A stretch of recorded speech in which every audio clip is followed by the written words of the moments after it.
Hey everyone, hope you're doing great. Welcome back to my channel. In today's video, we'll dive into what if Deku was recruited by Nick Fury to lead a new Avengers team? Smash that subscribe button, and be sure to peek at the description below. Let's begin. The rain over Kamino Ward was a cold, relentless drizzle that did little to wash away the scars. It clung to the skeletal remains of buildings, ran in grimy rivulets down shattered streets, and tasted of ash and ozone. For Izuku Midoriya, it was just background noise, another layer of misery caked onto a world that felt like it was perpetually drowning. He stood perched atop a crumbling office block, a ragged specter against the bruised twilight sky. His costume, once a vibrant symbol of hope modeled after his mentor, was now a tattered mess of field repairs and faded colors. The cowl, meant to evoke a smile, was torn and grim, and the Gran Torino-inspired cape he'd adopted was little more than a ragged shroud. Underneath it all, his body was a screaming symphony of pain. Every muscle fiber felt frayed, every bone ached with a deep, resonant weariness that sleep could no longer touch. He hadn't had a proper meal in 3 days, subsisting on convenience store protein bars and a stubborn, burning sense of duty. I have to keep moving.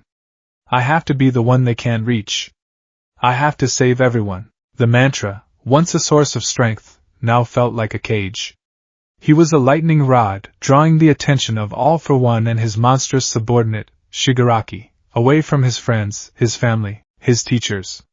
But every day he spent out here, a lone ghost haunting the ruins of Hero Society, the weight grew heavier. The faces of those he couldn't save played on a loop behind his eyes, Sir Nightye's final, peaceful smile. The terror in the eyes of civilians during the Paranormal Liberation War, the bloodied, determined faces of his friends as he left them behind. His fifth quirk, danger sense, thrummed against the base of his skull. It had been a low, constant hum for weeks, the baseline anxiety of a broken world. But this was different. A sharp, piercing spike, like a needle being driven into his brain. It was close. He dropped from the rooftop, landing silently in a slick alleyway below. Black whips snaked from his arms, anchoring him to the shadows. He was a predator now, hunting those who preyed on the weak. The source of the disturbance was a nearby electronics store, its front window smashed, its shelves being looted by a trio of desperate-looking men. In a world without heroes on every corner, villainy had become more opportunistic, more pathetic. But danger sense wasn't screaming because of them. It was focused on the fourth figure, a man with pallid skin and eyes that jittered with manic energy. He wasn't grabbing anything. He was just standing there, his hands glowing with a faint, pixelated light. Hurry up! The man hissed, his voice thin and reedy. This whole block's gonna be our ticket out of this dump. Relax, Glitch, one of the looters grunted, stuffing a tablet into a sack. Your quirk's scary, but it ain't fast. It's fast enough, Glitch whispered, his fingers twitching. The space around him began to shimmer, like heat haze on a summer road. The air itself seemed to tear, revealing brief, distorted glimpses of other places, a sunny park, a darkened highway, a roaring ocean, before snapping shut. Spatial distortion, Deku analyzed, his mind kicking into high gear despite the exhaustion. Unstable. He can't control it fully. He's probably a small-time crook whose quirk became more potent and volatile after the war. He's a threat to everyone, including himself. A woman, the store's owner, was huddled behind the counter, trying to muffle her sobs. Glitch's head snapped in her direction. Shut her up. One of the looters started towards her. That was the signal. Deku exploded from the shadows. He didn't use a high percentage of one for all. He couldn't risk leveling what was left of the block. He activated 8%, a comfortable, precise output. He was a green flash of motion. One looter was disarmed and pinned to a wall with Black Whip before he could even register the movement. The second was taken down with a swift, non-lethal chop to the neck. The third froze, dropping his bag of stolen goods. It's him, the man stammered, his eyes wide with terror. The Dark Hero. Deku ignored them. His focus was entirely on Glitch, whose quirk was now flaring wildly. The air around him was visibly fracturing, creating a kaleidoscope of broken realities. Stay away from me! Glitch shrieked, his control completely gone. I'll take you apart! He thrust his hands forward. It wasn't an attack, it was a release. A wave of spatial distortion washed through the store. Shelves buckled, the ceiling groaned, and a section of the floor simply vanished, replaced by a swirling vortex of color and light. Deku's danger sense became a deafening siren. He moved without thinking, his body a vessel for instinct. He used Black Whip to yank the store owner out from behind the counter just as it folded in on itself like a piece of paper. He pushed off the warping wall, using float to momentarily suspend himself in midair as the floor beneath him ceased to exist. Contain him.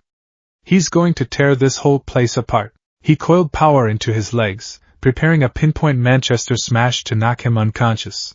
But the world twisted again. A rift, larger and more violent than the others, tore open directly between them. It wasn't a window. It was a wound in reality itself, a churning maw of impossible energy. It began to pull, the suction like a physical hand grabbing at him. The third looter, who had been scrambling for the exit, screamed as his leg was caught in the rift's gravitational pull. He was being dragged in. Deku had a choice, a split-second calculation that wasn't a calculation at all. He could brace himself, anchor himself with Black Whip and ride it out. Or he could save the man. It was never a choice. He fired a strand of Black Whip, wrapping it securely around the looter's waist. He planted his feet, the reinforced soles of his boots cracking the tile. "Hold on!" he yelled, his voice strained. He was an anchor against a hurricane. The rift pulled, and one for all pushed back.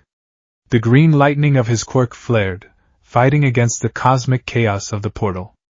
For a moment, he thought he had it. He was pulling the man free. Then Glitch, panicking, unleashed another pulse. The second wave of spatial energy struck the rift. The effect was catastrophic. The portal didn't just grow, it imploded, contracting with a sound like shattering glass and roaring thunder all at once. The suction became absolute. Deku's anchor point disintegrated. The last thing he saw of his world was the terrified, grateful face of the man he just saved as he was flung to safety. The last thing he felt was a wrenching, tearing sensation, as if every atom in his body was being pulled in a different direction. Then, there was only darkness and a silent, screaming fall. The landing was not a fall, but an arrival. A violent, brutal end to a journey he hadn't known he was taking. Izuku Midoriya slammed into a pile of overflowing trash bags in a narrow brick alleyway, the impact knocking the wind from his already starved lungs. The world came back in a nauseating rush of sensation. First, the smell. It was overwhelming, a putrid cocktail of rotting food, stale beer, and something acrid he couldn't place, exhaust fumes, thicker and heavier than any he knew. Then the sound. A cacophony of blaring horns, a distant, unfamiliar siren, the thunderous roar of something passing overhead, and a tapestry of voices in a language he only partially understood from his English lessons. It was a wall of noise, so different from the grieving quiet of post-war Japan. He pushed himself up, his body screaming in protest. He leaned against the damp brick, his head swimming. He looked up.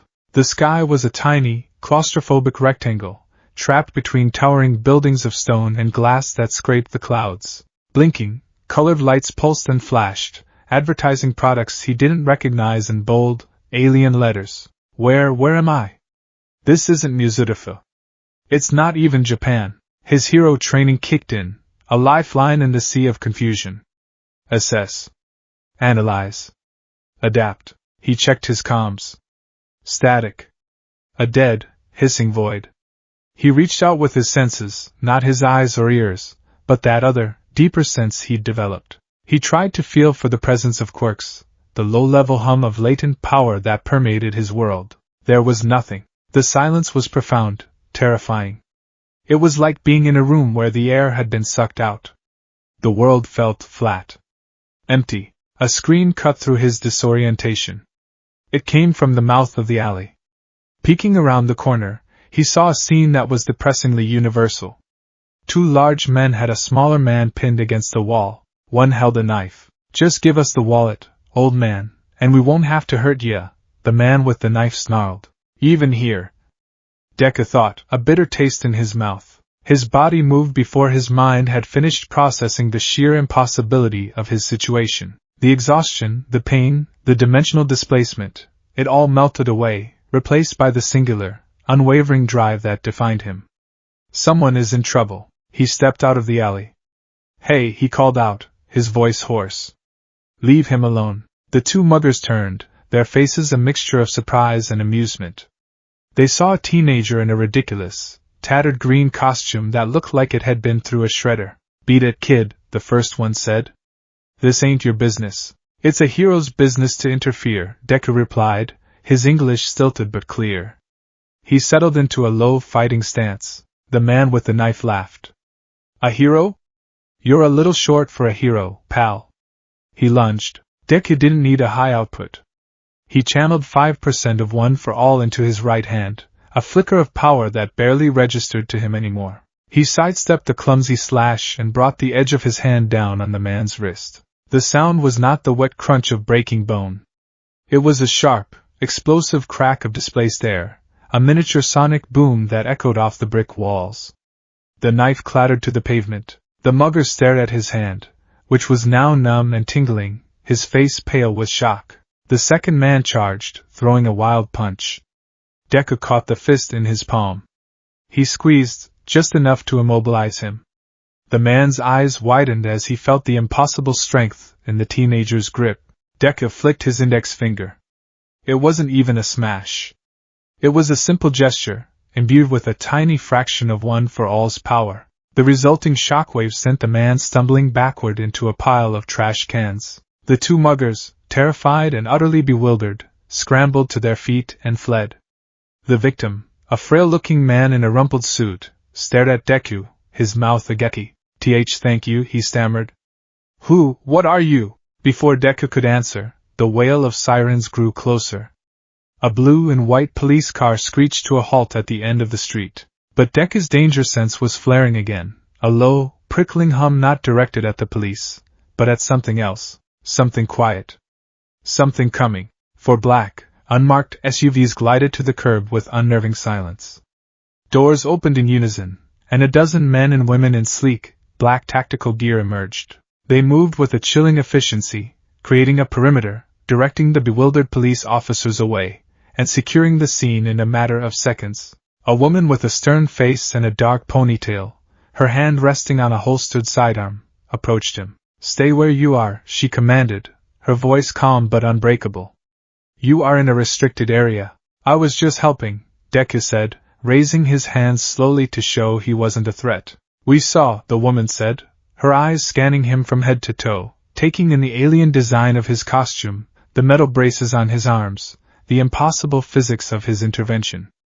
Identify yourself. I'm Deku. A figure stepped out from behind the lead SUV, moving from the shadows into the harsh streetlights.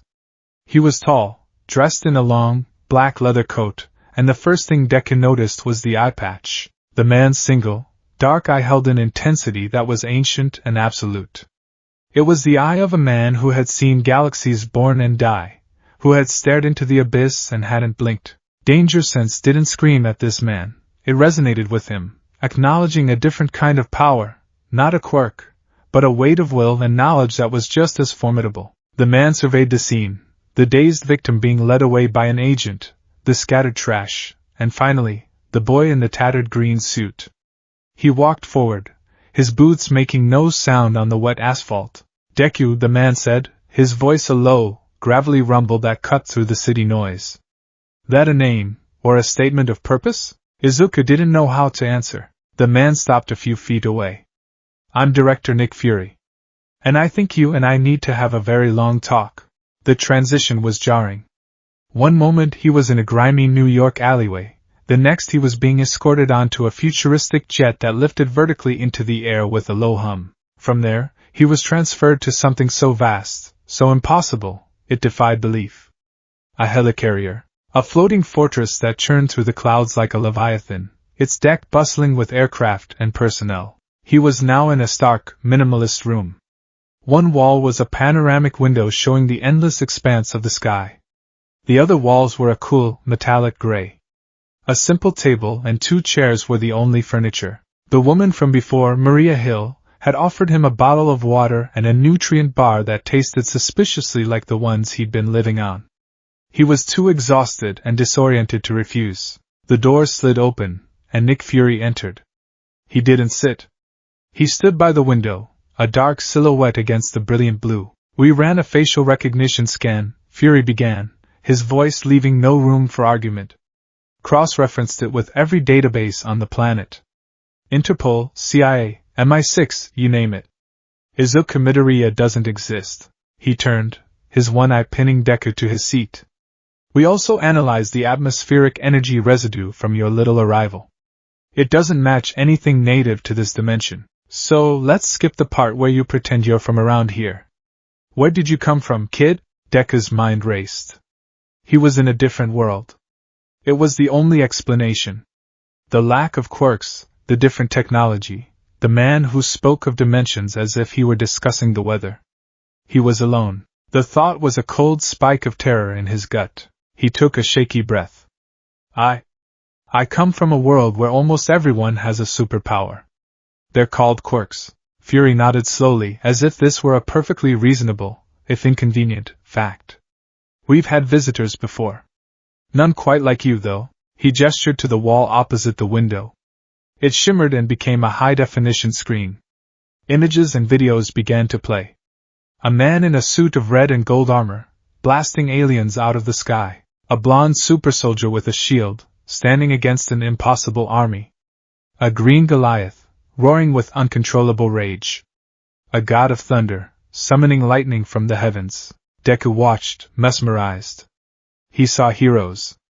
He saw power, sacrifice, and a struggle on a scale that dwarfed even his own war. He saw the same light in the soldier's eyes that he saw every time he looked at All Might. We called them the Avengers, Fury said, his voice softer now, laced with a history of loss. They were our line in the sand. They saved the world. More than once. But the price was high. Tony Stark, Iron Man. He gave his life to undo a genocide that wiped out half of all life in the universe. Steve Rogers, Captain America, he's gone. Our team is scattered. Some are dead, some are retired, some are off-world. The screen changed, showing global hotspots. News reports of enhanced criminals, remnants of alien technology being sold on the black market, political instability. The world didn't stop needing heroes just because the Avengers disbanded, Fury continued, his voice regaining its hard edge. And the threats are getting smarter. Weirder. Ever since Stark snapped his fingers, the walls between realities have been thin. We've been monitoring interdimensional energy spikes for months. Yours was the biggest we've ever seen. He finally walked over and sat opposite Deku, leaning forward and placing his hands on the table. The full force of his attention was now on the boy. When you crashed into that alley, every alarm in a 50-mile radius went off. We were there in 3 minutes. And in those 3 minutes, what did you do? You were lost, confused, probably terrified. But you saw someone in trouble, and you acted. You didn't hesitate. You saved a man you didn't know, in a world you didn't understand. With power that could have leveled the block, Fury's eye narrowed, becoming impossibly sharp. I've dealt with gods, kings, and monsters, kid. They all want something. Power, revenge, glory. I look at you, and I see something else. I see a kid carrying the weight of the world on his shoulders, and he's terrified he's going to drop it. That's a look I understand. That's the look of a true hero. The praise felt like acid. Hero? He had run away from his friends. He had failed to save so many. He was a fraud, a pale imitation of the symbol he was supposed to be. I need to go home, Deku said, his voice cracking. The dam of his composure was breaking. You don't understand. My world is at war. My friends. All Might, they're fighting for their lives. I have to get back. You have to send me back. He stood up, his fists clenched, the green lightning of one for all starting to arc unconsciously across his knuckles. Fury didn't flinch. Sit down, Midoriya. His voice was iron. Deku hesitated, then sank back into the chair, the energy dissipating. You think we haven't thought of that? Fury said, his tone flat. The moment we identified the energy signature as extra-dimensional, I tasked the best minds we have to figure out how to reverse it. Here's the hard truth. The event that brought you here was a chaotic, one-off tear in the fabric of space-time. We can't replicate it. We can't track its origin point. We don't have the science. Right now, sending you home is as possible as me growing a new eye. The words hit Deku like a physical blow. Trapped. He was trapped. The air left his lungs. The faces of Uraraka, Ida, Kaken, Shoto, all of them, flashed in his mind. He had failed them, he had abandoned them, and now he could never go back. A sob escaped his lips, a raw, wounded sound he couldn't suppress. Fury let the silence hang for a moment, letting the brutal reality sink in. Then, he leaned in closer. So you have a choice, he said, his voice a low, compelling rumble. You can sit in a room we provide for you, drowning in your guilt until we maybe, figure out a way to send you back in a decade or two. Or, you can put that power, that instinct to use. He gestured back at the blank screen. I'm putting together a new team. A new generation of heroes. They're talented, but they're not ready. They're cynical, or they're reckless, or they're just too green. They need a center. They need a symbol. Not a soldier like Rogers was, but a true hero, to remind them what they're fighting for. Deku looked up, his tear-streaked face a mask of confusion and despair. Why me? You have people, heroes. I have people with powers, Fury corrected him. It's not the same thing. What you did in that alley, that was pure. Unconditional. You have the power to level cities, but you used it with the precision to save one life without causing any harm. You have a strategic mind. I saw you analyze those muggers before you moved, and you have the heart of a martyr. You, Izuku Midoriya, are the unlikeliest, most perfect candidate I have ever seen. The pitch was laid bare. Help me. Lead this team. Save my world. And I promise you, every resource S.H.I.E.L.D. has, every brilliant mind on this planet, will be dedicated to solving your problem. We will work to find a way to get you home. Deku felt like he was suffocating. It was a trap. A gilded cage. Fury was offering him purpose in exchange for his power, a new burden to distract him from the old one. He wanted to scream no, to demand they let him go, to try and smash his way back to his own dimension through sheer force of will. But what would that accomplish? He would be a fugitive in a strange world, hunted and alone. He would be useless. He thought of All Might's words, from so long ago it felt like another lifetime. A hero is someone who saves people with a smile, no matter what predicament they're in. He couldn't smile now, but he could still save people. Fury was right. His guilt over the world he couldn't save was about to make him useless to the one he was in. And that was a betrayal of everything he stood for, everything All Might had given him. He couldn't stand by and do nothing. It wasn't in his DNA. He slowly wiped the tears from his eyes with the back of his tattered glove. He looked at Nick Fury, at the man offering him an impossible choice. He was trapped, yes, but a hero's job was to find a way out of traps, not for themselves, but for others. He took a deep, shuddering breath, the first one that felt like it reached the bottom of his lungs since he'd arrived. Okay, Izuku Midoriya whispered, the word tasting like ash and acceptance. I'll do it. The first thing Izuku became aware of was the silence. It wasn't the dead quiet of a ruin, heavy with unspoken grief. This was a manufactured silence, the low, almost imperceptible hum of a high-end atmospheric control system. The air tasted clean, sterile, recycled. He was lying on a bed with sheets so soft they felt like liquid silk, a stark contrast to the gritty sleeping bag he'd called home for weeks. A dull, persistent ache throbbed in his ribs, a souvenir from his violent arrival, but the screaming exhaustion that had been his constant companion had finally receded to a dull roar. He sat up, his movements stiff. The room was spacious and aggressively minimalist.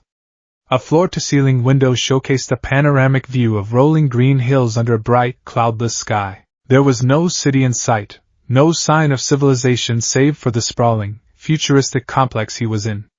The walls were a muted gray, the furniture sparse and modern. It was less a bedroom and more a high-end holding cell designed by a Scandinavian furniture company. On a chair next to his bed lay a set of simple gray sweats and a black t-shirt. His own costume was gone. A pang of loss, sharp and unexpected, shot through him. That tattered suit was his history, his pain, his identity. It was a testament to his struggle. These clothes were a uniform, a blank slate. They were telling him he was no longer the person he was. He dressed quickly, the soft fabric feeling alien against his scarred skin. He was adrift, a castaway on an island of chrome and glass. The weight of his agreement with Fury settled in his stomach like a block of lead. He had accepted a mission in a world not his own, a promise of a way home dangled like a carrot. But as the sun streamed through the window of his gilded cage, the faces of his friends, Ida's determined glare, Uraraka's worried smile, Kaken's explosive rage, felt a million light years away.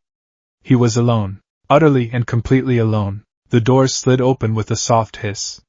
It was Maria Hill, her expression as neutral and unreadable as the architecture. "Director Fury is ready for you," she said, her tone leaving no room for discussion. "He'd like you to meet the other candidates." Izuku nodded, his throat too dry to speak. He followed her through a series of immaculate hallways. The facility was vast, a labyrinth of polished concrete and shimmering glass. They passed labs filled with scientists in white coats working on technology that made his mind reel, and training rooms where holographic enemies flickered in and out of existence. It was like a combination of UA's state-of-the-art facilities and island, but infused with a cold, military precision. This wasn't a school. It was a weapon factory. They entered a large, circular common area. One entire wall was a window like the one in his room, offering a stunning view of the surrounding forest. In the center of the room, 4 figures were gathered, their postures ranging from relaxed to openly hostile. Fury stood off to the side, a chess master observing the pieces he had just placed on the board. As Izuku stepped into the room, all eyes turned to him. The air crackled with a new tension. "Everyone," Fury's voice boomed, cutting through the silence. "This is our final team member. His name is Deku." A young woman with long, dark hair pulled back in a neat ponytail stepped forward. She was dressed in a sleek, purple and black tactical suit, a high-tech bow and a quiver of arrows slung over her shoulder. She had an easy, athletic confidence, and her eyes held a spark of genuine curiosity. She offered him a small, wry smile. "Deku, huh? Cool code name. Sounds like something out of a manga," she said, extending a hand. "I'm Kate Bishop. The other Hawkeye. The better-looking one, obviously." Izuku, taken aback by the direct and friendly gesture, hesitantly shook her hand. Her grip was firm. "It's nice to meet you, Bishop-san." "Just Kate is fine," she said, her smile widening. "San makes me sound like I should be teaching karate in a strip mall." Before he could respond, a blur of motion and color erupted from beside Kate. A girl about his age, with wide, expressive brown eyes and an infectious, almost chaotic energy, bounced on the balls of her feet. She wore a vibrant, homemade-looking costume of red and blue, a yellow lightning bolt emblazoned on the front. She was practically vibrating with excitement. "Oh my gosh, you're him!" she exclaimed, her voice a rapid-fire burst of enthusiasm. "Fury told us about you. He said you came from another dimension and you have, like, super strength. Is it like Captain America's? Or more like Captain Marvel's? Are you an alien? Did you get your powers from a cosmic artifact? Did you fall into a vat of radioactive machi? I'm Kamala Khan, by the way." "Ms. Marvel!" Izuku blinked, overwhelmed by the barrage. Her energy was so bright, so earnest, it was like a miniature sun in the otherwise tense room. It reminded him so much of Achiko's boundless optimism that a fresh wave of homesickness washed over him. My power is complicated," he managed to stammer out. "It always is with the cool ones," Kamala whispered reverently. His attention was then drawn to a figure leaning against the far wall, arms crossed, observing him with an unnerving stillness. She was dressed in a pristine white tactical suit, her blonde hair tied back in an intricate braid. Her face was a mask of detached amusement, but her green eyes were sharp and analytical, dissecting him piece by piece. They lingered on the faded scars on his arms, the deep-set exhaustion in his eyes, the subtle way he held himself to minimize the pain in his ribs. She pushed off the wall and sauntered forward, her movements fluid and predatory, like a cat. "So," she said, her voice laced with a thick, sardonic Russian accent. "This is the replacement. Fury gets rid of a 100-year-old super soldier and brings in an actual toddler to lead us. It is a bold new strategy. She circled him slowly, her gaze missing nothing. You look like you have not slept in a month and have been fighting a badger. A very large badger. Izuku stiffened. The comparison to Bakugo was immediate, the same confrontational energy. But where Kaken's aggression was a hot, explosive fire, this woman's was a blade of ice. My name is Yelena Belova, she said, stopping in front of him. She didn't offer a hand. You should know, little hero, that I do not follow children. Especially not ones who look like they are about to cry. The jab hit its mark. Izuku's face flushed, a mixture of shame and anger swirling in his gut. He was a leader now, he had to be better than this. He met her gaze, forcing his own expression to remain steady. I'm not a child. And I'm not here to be followed. I'm here to help. Yelena let out a short, humorless laugh. How noble. We will see how long that lasts. A fourth voice, quiet and low, cut through the tension. He's telling the truth. Everyone turned to the last member of the group, who had been sitting silently in a chair by the window, previously unnoticed. She was a young woman with dark, wavy hair and a stoic expression. She wore a simple pair of jeans and a denim jacket adorned with a single, painted star. Her eyes, dark and deep, seemed to hold a galaxy of experience. She stood and walked towards Izuku. I'm America Chavez. She didn't smile, but her gaze wasn't hostile like Yelena's. It was knowing. I can see the energy still clinging to you. The tear you came through, it's messy. Unstable. She tilted her head. You're a long way from home, aren't you? Izuku's breath hitched. Of all of them, she was the only one who seemed to grasp the true, cosmic scale of his predicament. She wasn't just seeing a boy in a strange suit. She was seeing a man unmoored from his own reality. He could only nod, the word yes caught in his throat. All right, introductions are over, Fury's voice cut in, reclaiming control. Hill, give them the tour. Then meet in briefing room 1. We have a lot to discuss. Maria Hill led them through the compound, her commentary as crisp and efficient as her movements. She showed them the state-of-the-art medical bay, the massive hangar filled with advanced aircraft, and the training center, which she called the Crucible. It was a vast, cavernous room with walls that could shift and reconfigure to simulate any environment, from a dense urban cityscape to a hostile alien jungle. Izuku's mind immediately started cataloging its potential, imagining training exercises, quirk synergy drills, before remembering this wasn't Class 1A. Their final stop was a high-tech workshop that buzzed with the quiet energy of creation.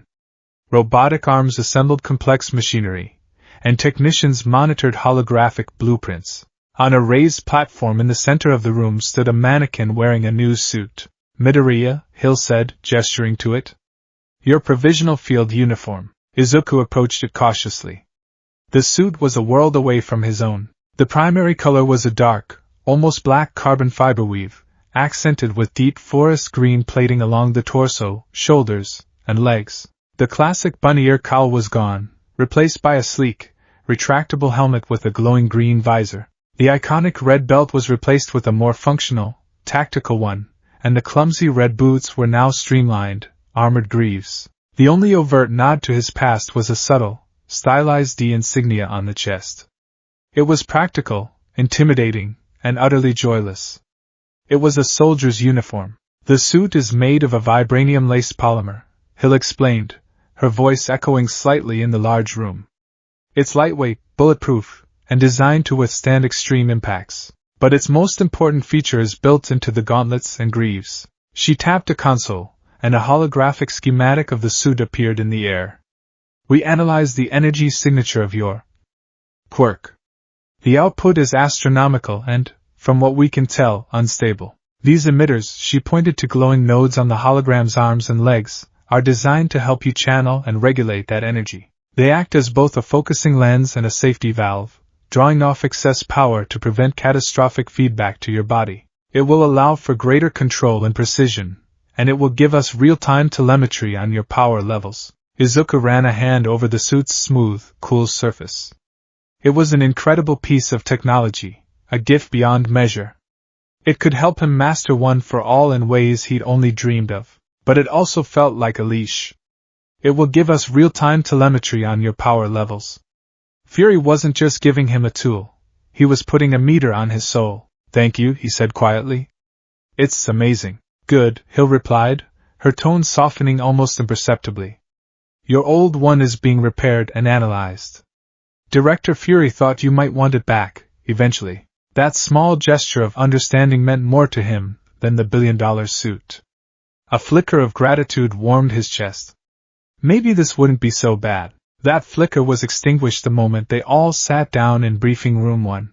The room was dominated by a large, circular holographic table. As they took their seats, the table shimmered to life, displaying a global map dotted with dozens of flashing red icons. These represent active or potential threats involving enhanced individuals, alien tech, or unclassified phenomena, Fury said, standing at the head of the table. For the past 5 years, we've been playing whack-a-mole. We need to be proactive. We need to be a deterrent. He looked at the 5 of them, his gaze lingering on Izuku for a moment before sweeping across the others. You 5 represent a unique collection of skills. Bishop, you're the strategist, the eyes in the sky. Khan, you're the powerhouse, the shield. Belova, you're the ghost, the scalpel. Chavez, you're the key, the transport. And Midoriya. He paused. You're the heart. The symbol. You're what will hold this together. Yelena let out a quiet snort of derision, but said nothing. Your first objective as a team is simple, Fury continued. Trust. You'll live here, train here, and learn to work as a unit. You are this planet's first and last line of defense. You are the Avengers. He said the name with a reverence that filled the room with the weight of history. Kamala looked like she was about to faint with joy. Kate had a look of determined awe on her face. Even America seemed to sit up a little straighter. Izuku felt the pressure settle on his shoulders like a physical weight. Symbol. Heart. They were the same words people used to describe All Might. He was being asked to fill the shoes of a giant, in a world that wasn't his, with a team that felt like a collection of loose, incompatible parts. Before we begin tactical training, Fury said, I want to hear from your appointed leader. Midoriya, what is your prime directive for this team? All eyes were on him again. This was his first test. He had to set the right tone. He stood up, his hands clasped behind his back, channeling every lesson he'd ever learned from his teachers at UA. Our first priority, he began, his voice gaining strength as he spoke, must always be the safety of civilians. In any engagement, our primary goal is to save lives. That means minimizing collateral damage, creating evacuation routes, and protecting those who can't protect themselves. We win by saving everyone we can. Power is a responsibility, and our responsibility is to the people, not the mission. He looked around the table, hoping to see a spark of agreement, of shared purpose. Kamala nodded enthusiastically. Yeah. Totally. That's what being a hero is all about. Kate gave a thoughtful frown. Okay, I get that in principle. But in the field, things get messy. Sometimes you have to choose between the mission and a perfect civilian safety record.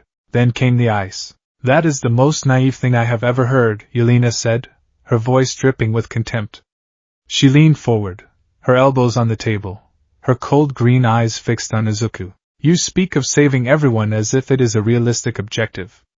It is a child's fairy tale. It's not, Izuku countered, his voice firm. It's the goal we have to strive for. If we don't, what's the point? The point, Yelena said, enunciating each word with chilling precision, is to eliminate the threat. You are worried about the collateral damage of one building. I am worried about the damage the villain will do tomorrow, and the next day, and the day after that if we do not stop them with absolute prejudice. Your philosophy creates a cycle. You capture a monster, the government puts it in a flimsy cage, it escapes, and more people die. My way, the monster is gone. The cycle is broken. It is simple math. We don't kill people.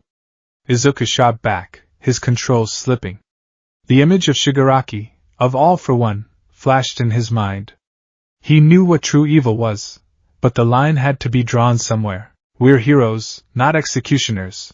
Tell that to the family of the person your heroism fails to save next week because you hesitated, Yelena retorted coolly.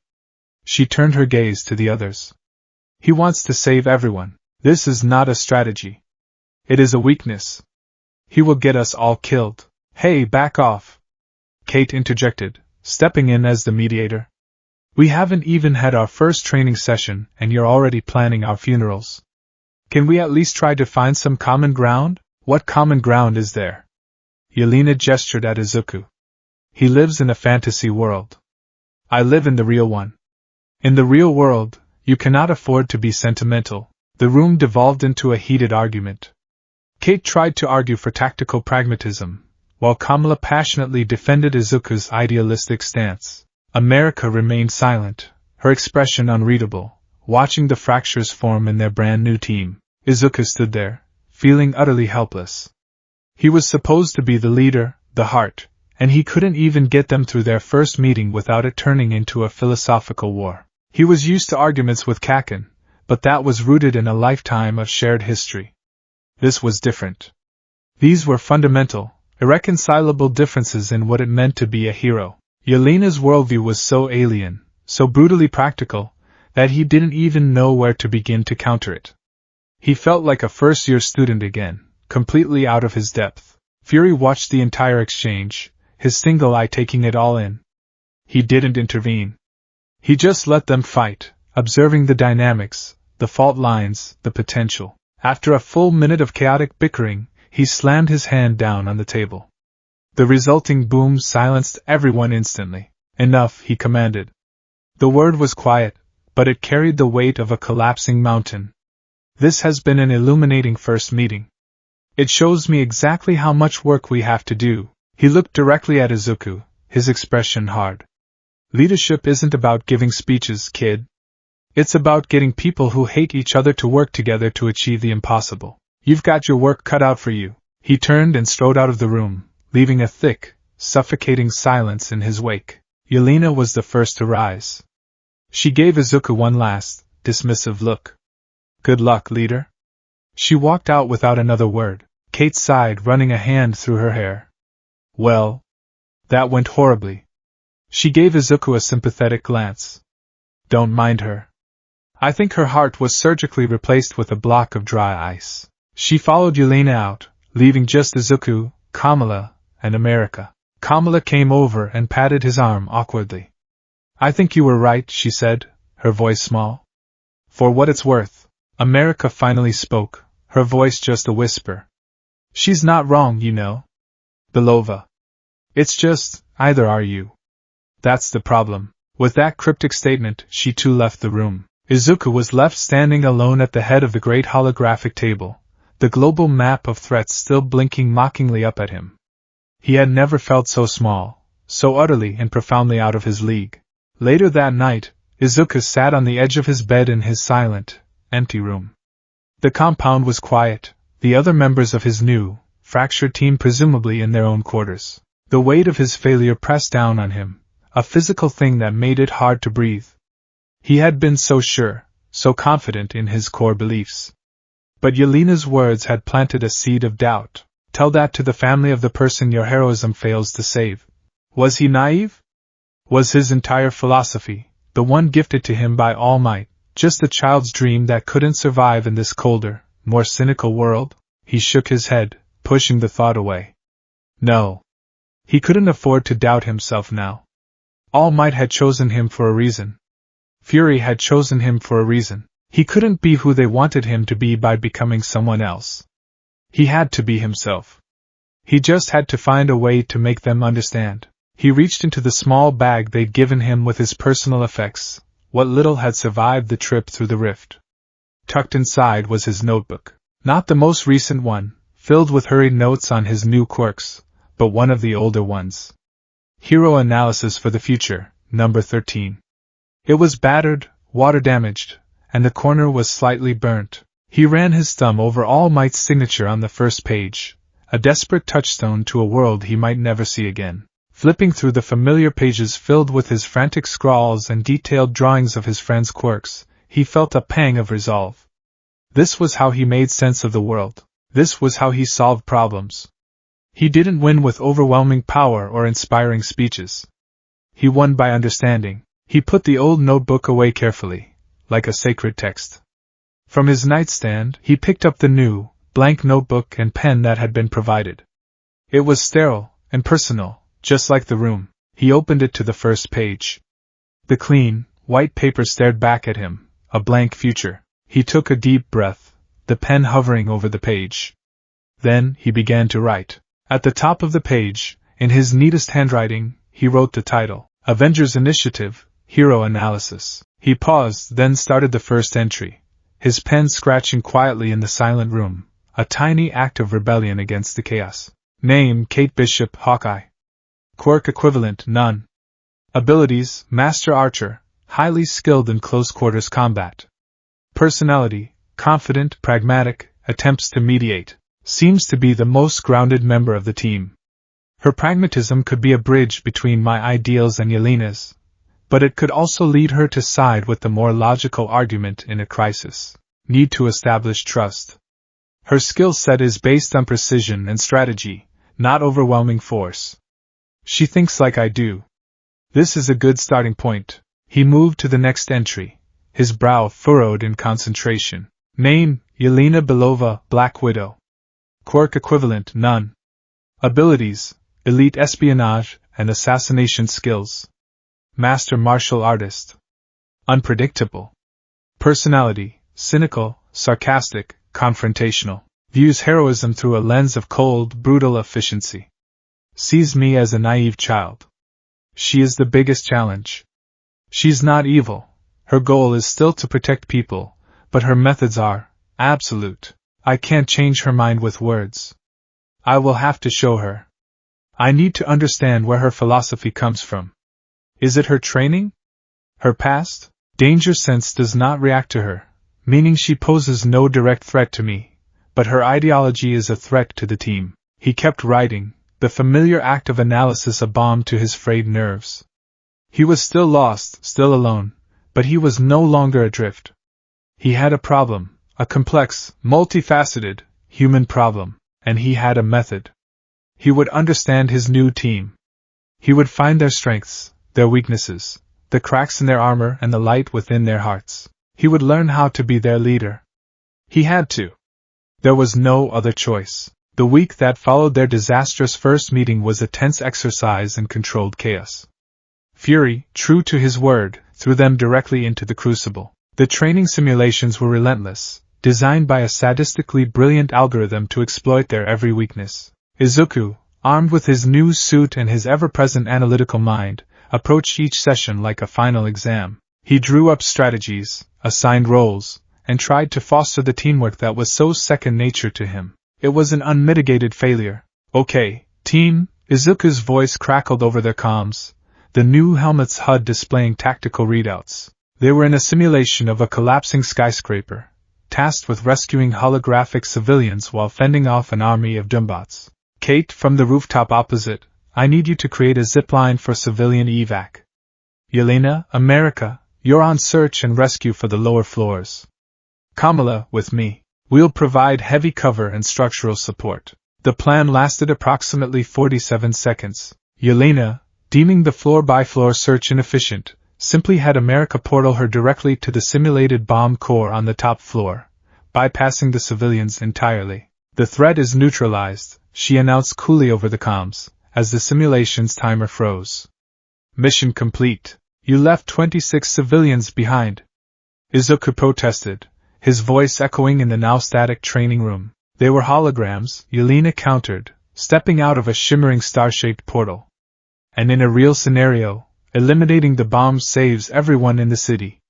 The few for the many. It is logical. Kate, who had been meticulously setting up her anchor points, sighed in frustration and rappelled down the wall. I almost had a perfect taut line suspension going, she grumbled. All that beautiful not work, wasted. Kamala, who had been about to embiggen her hand to catch a piece of falling holographic debris, deflated. But we didn't get to do the team-up move. Izuku felt a familiar headache blooming behind his eyes. It was like this every time. His strategies were sound, but they were built on a foundation of trust and communication that simply didn't exist. He was writing sheet music for a band where the drummer only wanted to play blast beats, and the lead guitarist refused to plug in her amp. The only bright spot was his growing proficiency with the new suit.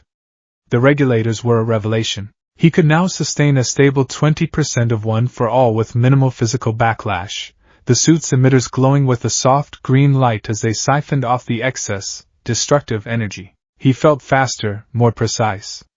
He could weave Black Whip into intricate nets or use FA Gene to store kinetic energy for explosive, controlled bursts of movement without shattering his own bones.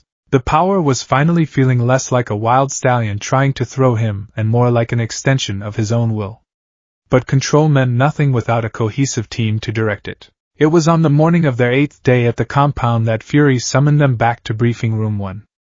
The mood was sullen. They all knew they were failing. "I trust you've all enjoyed summer camp," Fury began, his voice devoid of warmth. The holographic table lit up, displaying a remote, snow-capped mountain range. A single, sprawling facility was highlighted in red. "Time for your final exam." He zoomed in on the facility, a complex of satellite dishes and concrete bunkers nestled in a high-altitude pass in the Swiss Alps. "This is Site Omega, a decommissioned shield communications array. An hour ago, it was seized by an extremist group calling themselves the Sons of Liberty. They're domestic terrorists, anti-globalization, anti-superhuman. Standard boilerplate paranoia." Images of the assailants appeared. They were armed with crude but effective energy weapons, their designs clearly based on salvaged Chitauri technology from the Battle of New York. "They've taken the skeleton crew of technicians hostage and are attempting to reboot the array's deep space broadcast system," Fury continued. "If they succeed, they can hijack a network of military satellites and broadcast their manifesto to every screen on the planet. Or worse, use the satellite's kinetic bombardment capabilities as their own personal artillery." Kate leaned forward, her tactical mind kicking in. "What are their numbers? What's the facility's layout?" 30 hostiles, 12 civilian hostages, Fury replied, pulling up blueprints. "The facility is built into the mountainside. One primary entrance, multiple ventilation shafts, and a main communications dish that's exposed to the elements. For a team like you, this should be a softball. A simple, straightforward hostage rescue and asset recovery." He looked at each of them, his eye lingering on Izuku. "This isn't a simulation. The bullets are real. The hostages are real. And your leash is short. Get it done. Wheels up in 20. The Quinjet ride was a study in tense silence. The low thrum of the engines was the only sound for a long time. Izuku, strapped into his seat, had his helmet off, a holographic tablet resting on his knees. He was sketching out a plan, his mind racing, trying to account for the volatile variables that were his teammates. He couldn't afford another failure. "Okay," he finally said, breaking the silence. His voice was steady, projecting a confidence he didn't entirely feel. He projected his tablet's display onto the jet's main screen. "Here's the plan." He outlined a multi-pronged, synchronized infiltration designed to minimize risk to the hostages. "Phase 1, Kate. The storm is giving us good cover. I want you to take up a sniper position on this eastern ridge," he said, highlighting a rocky outcrop overlooking the main dish.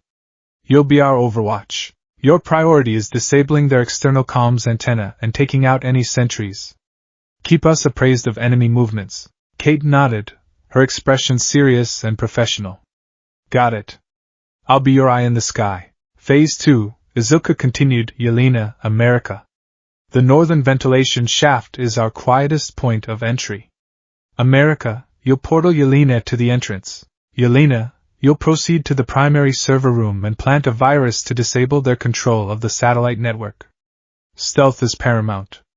Avoid engagement unless absolutely necessary." Yelena raised a skeptical eyebrow but said nothing. Her silence was, for now, a form of consent. "Phase 3, Kamala and I will be the main assault. We'll make a hard entry through the main entrance 5 minutes after you're inside, Yelena. The objective is to draw their attention, to create a loud, visible threat that pulls their forces away from the hostages, who are being held in the main control room." He highlighted the control room on the western side of the complex.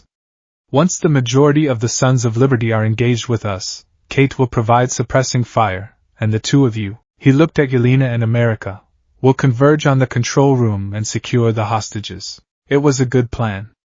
A classic pincer movement, playing to each of their strengths. It was coordinated, logical, and had contingencies. On paper, it was perfect. Any questions? Izuku asked. Kamala raised her hand. So when you say loud and visible threat, does that mean I can finally do the giant jazz hands of justice maneuver we talked about? Izuku managed a small, tired smile. Maybe save that for the victory party. For now, just focus on creating barriers and protecting me from enemy fire. Copy that, fearless leader, she said, giving him a wobbly thumbs up. He looked at Yelena one last time. Can you follow this plan, Yelena? She met his gaze, her expression unreadable. I will do my job. I will neutralize the threat.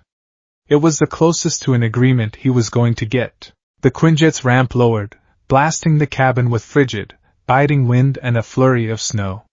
The Alps were a jagged, unforgiving landscape of white and gray. One by one, they disembarked into the howling storm. Comms check, Izuku said, his helmet's visor snapping down. Let's do this right. For the first 10 minutes, the plan worked with terrifying, beautiful precision. Kate, a ghost in the swirling snow, reached her perch. Hawkeye is in the nest. Her voice came over the comms, calm and clear. I have eyes on 2 sentries at the base of the dish, and 1 on the roof. Engaging. There was a series of soft thwips, almost lost in the wind. Targets down. Comms antenna is next. Another thwip, followed by a shower of sparks from the facility's roof. They're deaf and blind. You're clear for phase 2. Copy that, America said. She opened a portal, a swirling star of blue energy that cut through the blizzard. Yelena gave a curt nod and slipped through without a sound. Widow is inside, America confirmed a moment later. Proceeding to server room. 5 minutes on the clock, Izuku said, crouching beside Kamala behind a snowdrift near the main entrance. The green lightning of One for All began to crackle around him, the suit's emitters humming as they regulated the flow. Get ready, Ms. Marvel. Ready doesn't even begin to cover it, Kamala whispered, her own fists glowing with cosmic light. The 5 minutes felt like an eternity. Izuku's mind raced, running through every possible outcome. His danger sense was a low thrum at the back of his skull, the baseline anxiety of an active combat zone. He watched the countdown on his HUD tick down, 003, 002, 001. Go! He and Kamala burst from cover. Izuku activated FA gene, releasing the stored kinetic energy in his legs in a single, explosive burst. He crossed the 50 meters to the reinforced main doors in a blur of green and black. He drew back his fist, 20% of One for All coursing through his arm. Detroit. Smash! The armored doors crumpled inward like tin foil, ripped from their hinges with a deafening shriek of tortured metal. Alarms blared to life inside, casting the corridor in pulsing red light. The Sons of Liberty, caught completely by surprise, scrambled to react. Well, Kamala said, stepping through the wreckage beside him, a crystalline shield forming on her arm. I think they know we're here. That was when the first domino fell. Deku, we have a problem, came Yelena's voice, strained and laced with the crackle of energy blasts. The server room was a trap. They knew we were coming. Impossible, Izuku thought. They were completely blind. Correction, Kate cut in, her voice tight. Their external comms were down, but they had a hardline internal network. They must have had motion sensors in the vents. Widow, what's your status? I am busy, Yelena grunted. The sounds of a brutal, close-quarters fight echoed over the comms, punches, grunts, and the high-pitched whine of Chitauri tech. There are more of them than Intel suggested. And this one, there was a wet crunch, is very annoying. The plan was already fracturing. America, what's your position? Izuku demanded. With her, America replied. Providing support.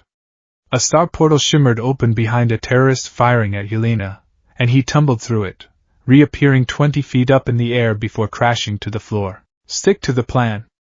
Izuku yelled, as he and Kamala advanced down the main corridor, deflecting plasma bolts.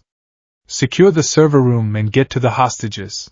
There is a power conduit near my position, Yelena said, ignoring him completely. It feeds the entire East Wing, including the servers. It is a more efficient target. No, Yelena, that's not the... It was too late. A loud, electrical bang echoed through the facility, and half the lights flickered and died. Power conduit is destroyed, Yelena announced with grim satisfaction. Servers are offline. You also took out the internal security systems and the electronic locks on the holding cells. Kate's voice was sharp with panic. The hostages, the doors to their room are on that grid. They're trapped in there with at least 4 guards. The cascade of failures began. The terrorists, now fighting in a half-darkened facility and cut off from their prize, fell back into chaotic but ferocious defensive positions. The pincer movement had collapsed. It was just a brawl. Kamala, seeing Izuku take a hit from a plasma bolt that overloaded his suit's shielding, let out a yell of anger. She leaped forward, her fist embiggening to the size of smart cars. "Nobody hurts my friend," she roared. She swung wildly, smashing a group of terrorists through a wall. But the uncontrolled display of power brought down a section of the ceiling's support struts. Concrete and steel girders rained down, directly over the area where Kate's intel had placed the main gas lines for the facility's heating. "Kamala, no!" Izuku screamed. It was too much chaos. Kate, trying to track dozens of targets in the dark while simultaneously monitoring her teammates' disastrous progress, was overwhelmed. A sniper she hadn't spotted took a shot at her perch, the energy bolt exploding against the rock face and sending her diving for cover. "I'm pinned!" she yelled, frustration and fear creeping into her voice for the first time. "Too much movement, too much fire. I can't get a clear shot." Yelena and America were bogged down in a firefight near the now useless server room, fighting a battle of attrition they couldn't win. America was using her portals brilliantly, but only for herself, blinking out of the path of incoming fire. She wasn't thinking like part of a team, she was a survivor. They had failed. The plan was in ashes, his team was scattered and fighting for their lives, and the hostages were in more danger than ever before. Izuku stood in the middle of the corridor, the sounds of battle raging around him, and a cold, familiar dread washed over him. It was the paranormal liberation war all over again, a perfect plan torn apart by the brutal chaos of reality. In that moment of despair, something inside him shifted. The voice of the frantic strategist, the burdened leader, went silent. It was replaced by an older, simpler voice. The voice of a boy who threw himself in front of a sludge monster to save his childhood bully. The voice of a hero. Save them. He stopped giving orders. He stopped trying to salvage the unsalvageable plan. He became the solution. "Everyone, new plan!" He yelled into the comms, his voice cutting through the panic with absolute authority. "Protect the hostages. I'll handle the rest." He channeled 30% of One for All through his body, the suit's emitters glowing like emerald stars. The world slowed down. He saw every variable, every threat. Black Whip erupted from his arms, not as a single strand, but as a writhing forest of dark tendrils. They shot past Kamala, weaving into a dense, intricate net that caught the tons of falling debris an inch above the floor, shielding the volatile gas lines. With a roar, he yanked the entire mess aside, clearing a path. "Kamala! Get to the control room. Your body is the best shield they have. Go!" Galvanized by his command, Kamala snapped out of her panic. She nodded, her expression hardening with resolve, and charged down the hallway. "Next, Kate." Izuku leaped, using float to launch himself into the air. He ricocheted off a wall, then activated FA gene in midair for a second, explosive burst of speed. He shot out of the shattered main entrance like a cannonball, a green comet against the white snow. He landed directly in front of the sniper's nest that had pinned Kate, his impact cratering the rock. Before the man could even register his presence, Izuku had disarmed him and wrapped him in Black Whip. "Hawkeye, you're clear!" he yelled, not even looking back. "Holy!" Kate breathed over the comms. "Okay. I'm back in the fight." He launched himself back towards the facility, smashing through a window into the corridor where Yelena and America were fighting. The space was a maelstrom of plasma fire. "America, on my mark, portal Yelena to the control room door," he commanded. He didn't wait for a reply. He inhaled, drew back his arm, and focused his power. Delaware. Smash! He unleashed a focused blast of air pressure, not at the terrorists, but at the ceiling above them. The shockwave ripped a huge chunk of metal and wiring from the roof, creating a momentary barrier and a cloud of dust and debris. Now, in the split second of confusion, a star portal opened and Yelena was gone. America looked at Izuku, her eyes wide with a dawning understanding. Izuku gave her a sharp nod. Get the civilians out. I'll draw their fire. He became a whirlwind. He was everywhere at once, a flash of green lightning in the dark. He used St. Louis smashes to take out enemy emplacements, the focused kicks hitting with non-lethal but overwhelming force. He used Black Whip to disarm entire squads at once, ripping their weapons from their hands. He flowed through the battlefield, no longer just a powerhouse, but a force of nature, his every move calculated to disable, disorient, and protect. He reached the main generator room at the heart of the complex, where the remaining dozen Sons of Liberty were making their last stand. They opened fire, a wall of plasma bolts that would have disintegrated a tank. Izuku didn't even try to dodge. He braced himself, crossed his arms in front of his chest, and pushed his power to 45%. Manchester. Smash! He brought his leg down in a devastating arc. It didn't strike an enemy. It struck the reinforced floor. The entire room buckled. A shockwave of pure force erupted from the point of impact, throwing every terrorist off their feet and slamming them into the walls. The volley of plasma fire went wide, harmlessly scorching the ceiling. Silence.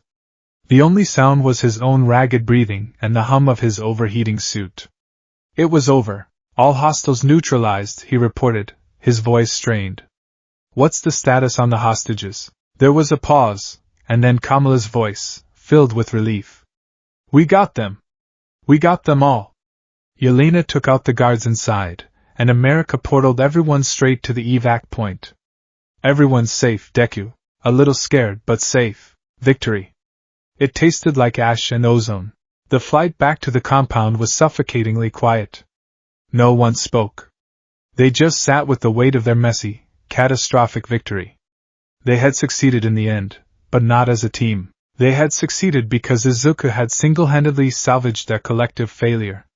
He had been their failsafe, not their leader. When they landed, Fury was waiting for them in the debriefing room. The lights were low, and the central table was dark. He didn't speak as they filed in, their gears still smoking and covered in grime. He just stood there, his arms crossed, his one eye radiating a palpable disappointment. He gestured to the table.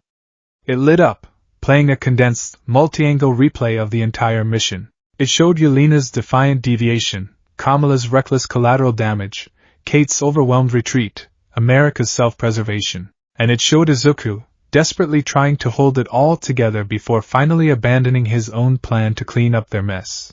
The playback ended, leaving them in silence once more. The mission objective was completed, Fury said, his voice dangerously calm. The hostages are safe. The Sons of Liberty are in custody.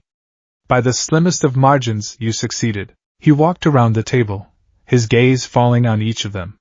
You also caused over $50 million in damages to a friendly facility, nearly ruptured a gas main that would have leveled the entire mountain, and operated with a level of communication I'd expect from a pack of rabid hyenas. He finally stopped in front of Izuku. Your plan was solid. Your execution was a disaster. You let your team walk all over you until the moment you decided to win the fight by yourself. He dismissed them with a wave of his hand. Get to the medbay. Clean up. Then report to your quarters. We'll discuss your monumental screw-up tomorrow. One by one, they filed out, refusing to meet each other's eyes. Kate looked frustrated, Kamala ashamed. America was as stoic as ever, but her shoulders were slumped. Only Izuku and Yelena remained. Yelena hadn't moved. She stood there, watching him, her face a cold, unreadable mask. You were right, Izuku said quietly, his gaze fixed on the floor. My plan. It was naive to think everyone would just follow it. Yelena walked towards him until she was standing just a few feet away. She looked at the scorch marks on his new suit, the exhaustion etched onto his face. For a moment, he thought he saw a flicker of something other than contempt in her eyes. It vanished as quickly as it appeared. Your plan was not the problem, she said, her voice low and sharp. The problem is you.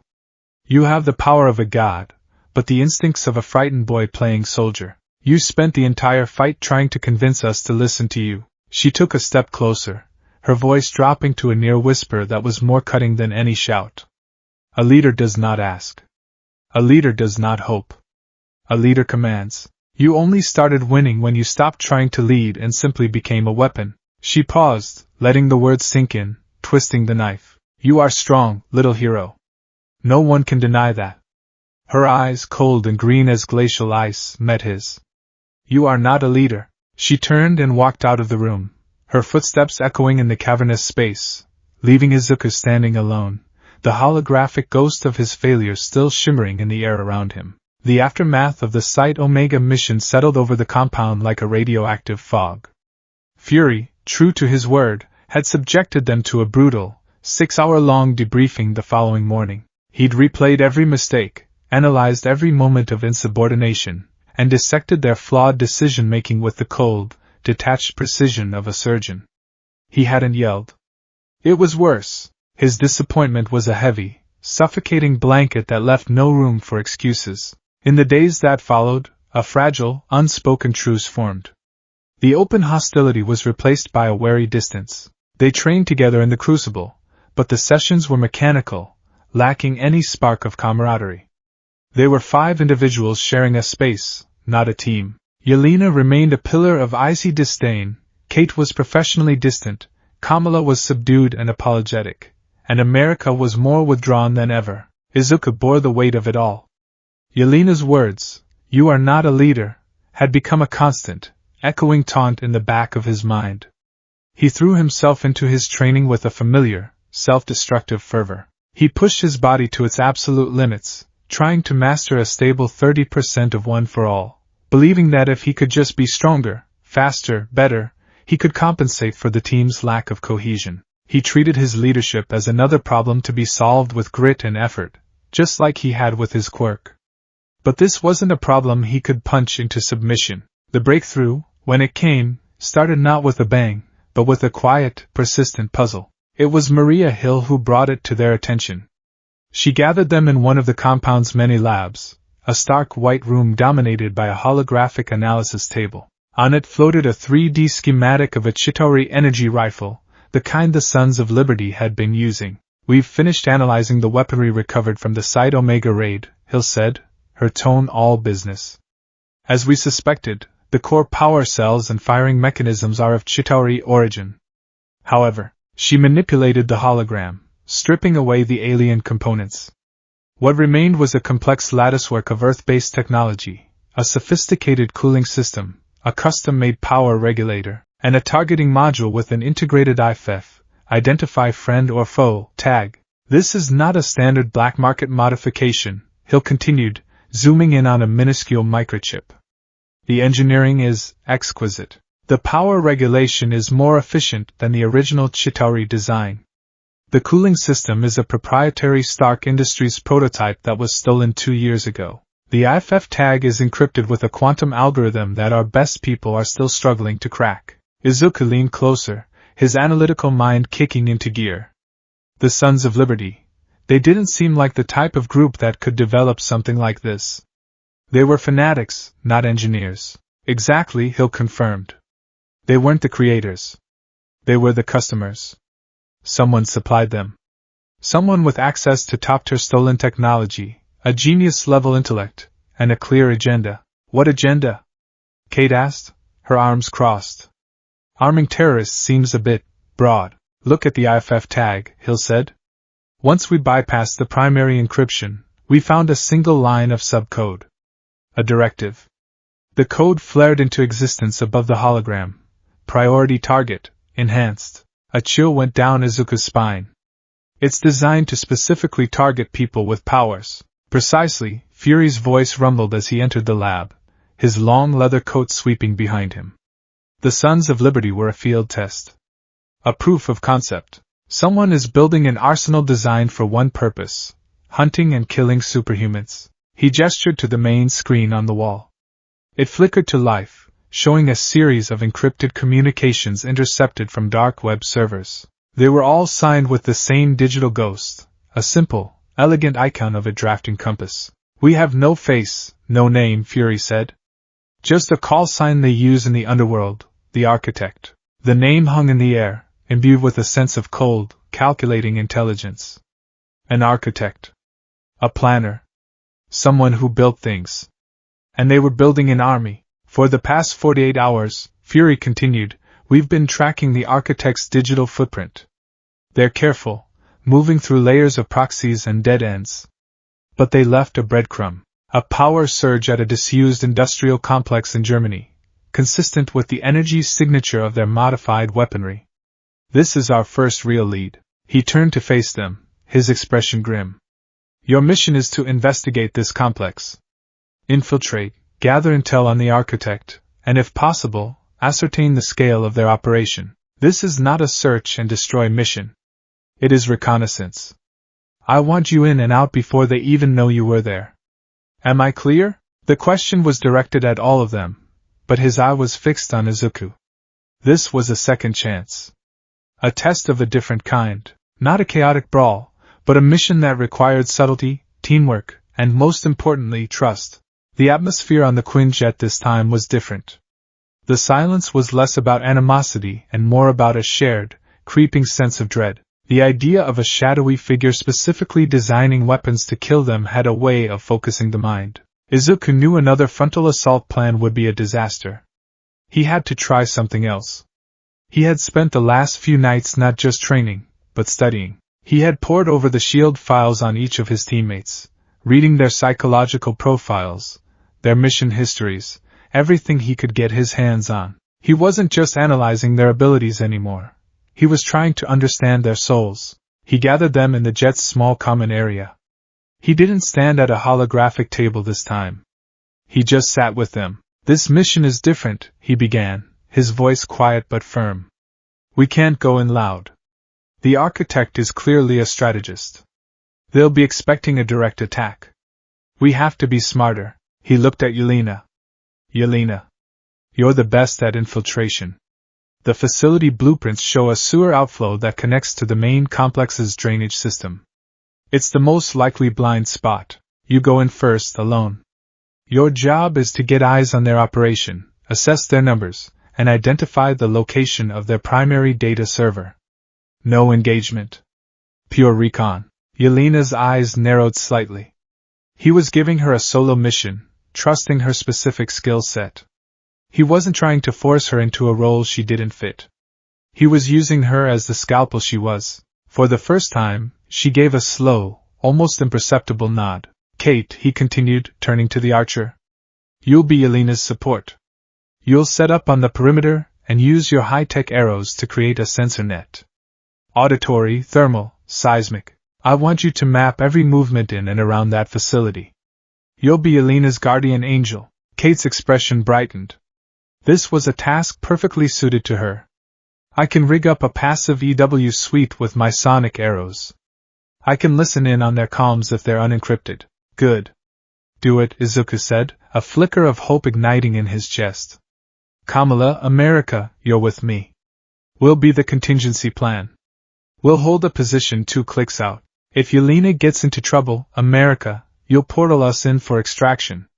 Kamala, if things go loud, your job will be defense. Shields and barriers. We protect the exit route. Our primary mission is to ensure Yelena and any intel she gathers get out clean. It was a plan built not around his power, but around theirs. He had made himself the backup, the safety net, not the spearhead. He was trusting them to do their jobs. Any questions? He asked, bracing for the inevitable criticism. The jet was silent. Then, America spoke, her voice soft. It's a good plan. Kamala nodded in agreement. Even Yelena offered no protest. It wasn't a breakthrough, but it was a start. It was the first crack in the wall of ice between them. The industrial complex was a skeleton of rust and decay on the outskirts of Berlin, a relic of a forgotten era. Rain slicked the corrugated iron roofs and pooled in the cracked asphalt. It was the perfect place to hide an illicit weapons factory. Kate, cloaked in a gray thermal poncho that made her all but invisible, moved like a phantom through the rain-swept perimeter. One by one, she fired specialized arrows into the ground, into walls, onto rooftops. On her wrist-mounted display, a 3D schematic of the complex began to populate with data points, painting a picture of the life within. Sensor net is live, she whispered over their private comms channel. I'm tracking 28 heat signatures inside. All armed. Patrolling in predictable patterns. They're soldiers, not fanatics. Yelena, clad in a black stealth suit, moved through the cavernous sewer pipe beneath the complex. The place reeked of stagnant water and chemicals. She moved with an unnatural grace, her feet making no sound on the slick concrete. She found the access grate exactly where the blueprints said it would be. I am in, she reported, her voice a ghost in their ears. For the next hour, Izuku, Kamala, and America could only wait, huddled under a rocky overhang, the cold rain a constant drum against the rocks. For Izuku, the inaction was a special kind of torture. He was used to being in the thick of it, to taking the hits. Trusting others to handle the danger was a new and deeply uncomfortable experience. He monitored Yelena's biometric data on his HUD, his heart clenching with every slight elevation in her heart rate. Yelena was a professional. She moved through the facility's ventilation shafts like a whisper, her commentary crisp and concise. They are manufacturing on site. Full assembly line. The Chitauri tech is being integrated with Hammer Industries components. The energy source is unusual. Not an arc reactor. Something else. She finally reached her destination, a suspended catwalk overlooking a vast, central chamber. Her helmet cam-fed a live video to the rest of the team. The sight made Izuku's blood run cold. Below, dozens of technicians in clean suits worked on rows of advanced combat drones. They were sleek, insector machines, armed with the same modified energy rifles they'd seen before. But in the center of the room, on a raised platform, was the architect's true project. It was a suit of powered armor, easily 12 feet tall, its design a nightmarish fusion of Stark's Iron Man suits and something far more alien and angular. It was unmanned, but it pulsed with a faint, internal light. They are not just building an army, Yelena breathed. They are building a general. Her camera panned to the data servers against the far wall. I see the server bank. I am moving to install the data spike. Suddenly, Kate's voice cut in, sharp and urgent. Yelena, hold. New heat signature approaching your position.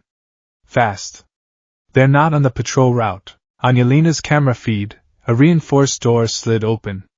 A figure stepped out onto the catwalk. They were tall and clad in a simple, dark gray uniform, their face obscured by a reflective silver mask that mirrored the sterile lights of the lab. Black Widow, the masked figure said, their voice a calm, synthesized baritone that sent a shiver down Izuku's spine. It was the voice of pure, dispassionate intellect. A predictable variable. Fury always did have a fondness for sending his spiders into the dark. It's the architect, Izuku realized, his heart hammering against his ribs. How did you know? Yelena asked, her body tensing, her hands moving towards the pistols on her thighs. Your new archer is very good, the architect replied, their masked head tilting slightly. Her sensor net is a clever piece of work. But she broadcasts on a standard shield frequency, a frequency I have been monitoring for years. You were discovered the moment you arrived. The architect raised a hand. The floor panels around Yelena lit up, and laser emitters rose from hidden compartments. She was trapped. Plan B, Izuku said, his voice cold and hard. America, get us in there. Kamala, defensive patterns. We're getting her out. A star portal ripped open behind the waiting trio, and they stepped through, emerging in a darkened storage bay adjacent to the main chamber. Kate, I need a distraction. Izuku commanded. Something big. On it, Kate replied. From her perch, she knocked a massive, canister-like arrowhead. She drew, aimed, and let it fly. The arrow sailed through the rain and smashed through a high window of the main chamber, detonating in a blinding flash of light and a deafening sonic boom. Chaos erupted. Alarms blared. Technicians scrambled for cover. It was the opening they needed. Izuku, Kamala, and America burst into the main chamber. Kamala, shield! Izuku yelled. Kamala slammed her hands together, and a massive, shimmering crystalline wall erupted between them and the newly activated combat drones. Plasma bolts sparked harmlessly against its surface. America, Yelena! Now! Another portal opened directly beneath Yelena's feet.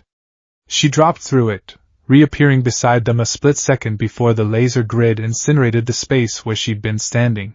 The architect watched the display of power from the catwalk, their masked head following their movements. They showed no surprise, no panic. They just observed. Midoriya Izuku, the synthesized voice echoed through the chamber, cutting through the alarms. The architect's mask seemed to be looking directly at him. The anomaly. The keystone. Your power signature is fascinating.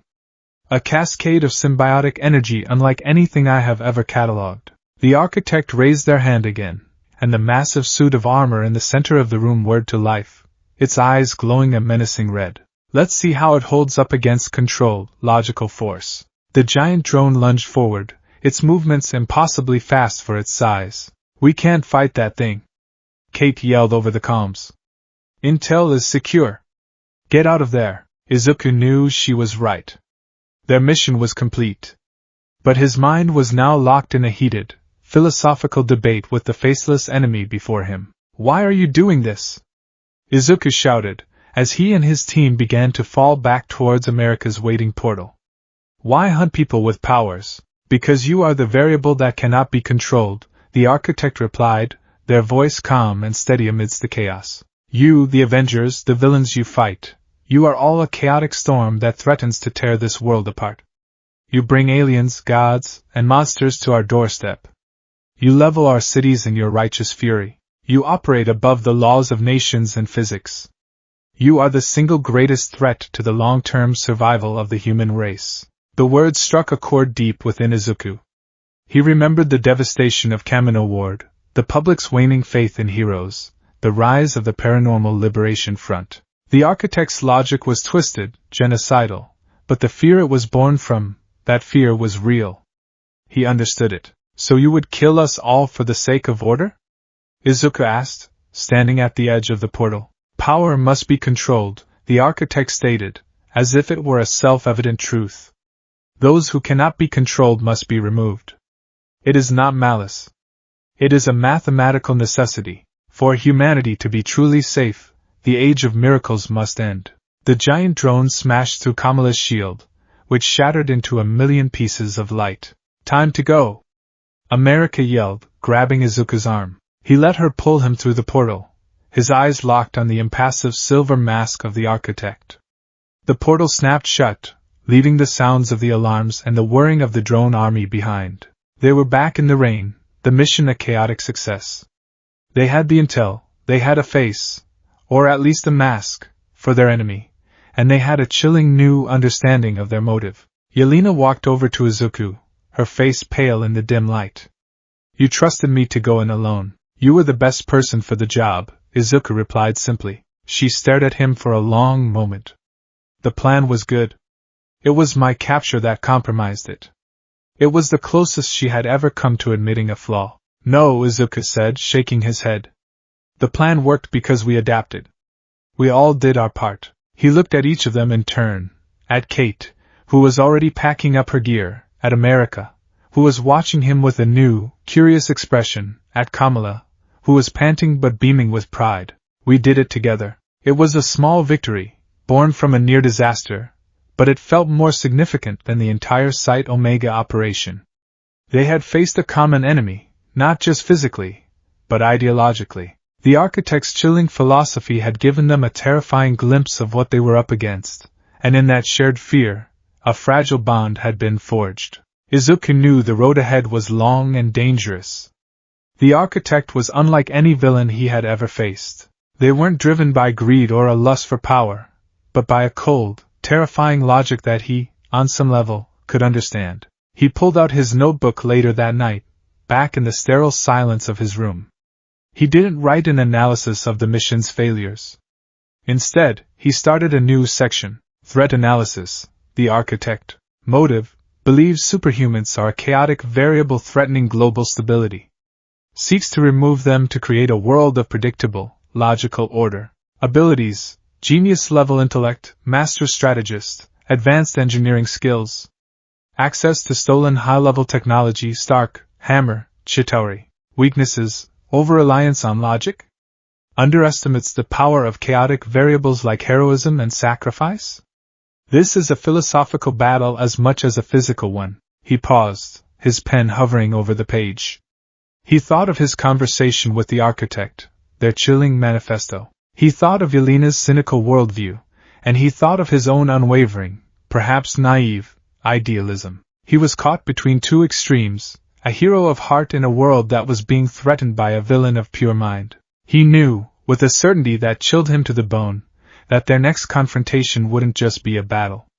It would be a test of everything he believed in. The architect's manifesto had gone public, not through a hijacked satellite network, as they had feared, but through a far more insidious method, a slow, deliberate leak of their philosophy onto the darkest corners of the internet, which then bled into the mainstream like a creeping infection. It wasn't a rant, it was a thesis, a meticulously crafted argument complete with doctored evidence, out-of-context footage of the Avengers' most destructive battles, and skewed statistics on superhuman-related casualties.